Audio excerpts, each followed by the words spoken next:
Oh. Happy sila, oh. Hello, housemates. Umikot ang linggo ninyo sa iba't ibang kaganapan tungkol sa puso. Pero, mananaig pa rin ba ang pagmamahal ngayong gabi o mapapalitan kaya ito ng sakit at kasawian ngayong magpapaalam na kayo sa dalawa ninyong kasama? Housemates, wala munang kwentuhan, diretso tayo sa anunsyo. Hawak ko na ang resulta ng mga boto ng taong bayan. At ito na ang tatang panahon para alamin kung sino ang ikalawang duo na magpapaalam sa edisyong ito. Charlie and Kira, tunay nga bang natuto at nagbago kayo dahil sa mga aral na nakuha niyo sa loob ng bahay? O mas matututo kayo sa mga karanasan na naghihintay sa inyo dito sa outside world?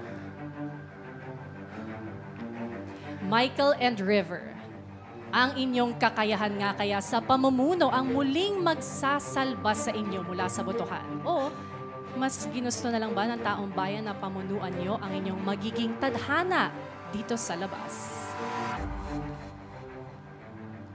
Ralph and AZ, sapat na ba ang pinakita niyong pagpapakatotoo sa loob ng bahay? O mas ma-appreciate ang inyong totoong pagkatao ng inyong mga loved ones here in the outside world?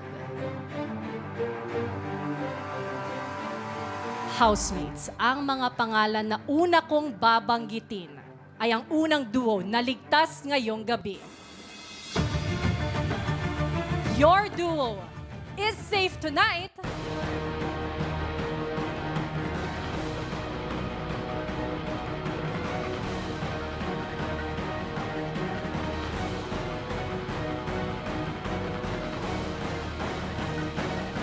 Michael and River, congratulations!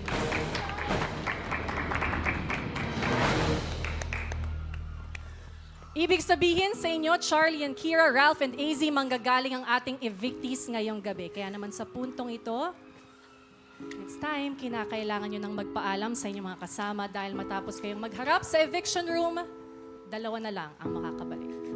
Go ahead, housemates, you can say your goodbyes.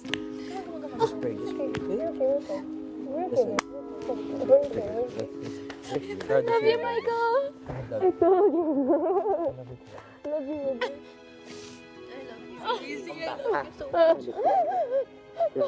Bumalik ka. Bumalik ka na. Maligot. Just for super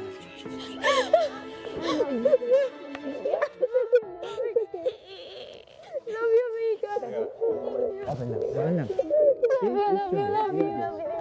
Whatever happens, just pray.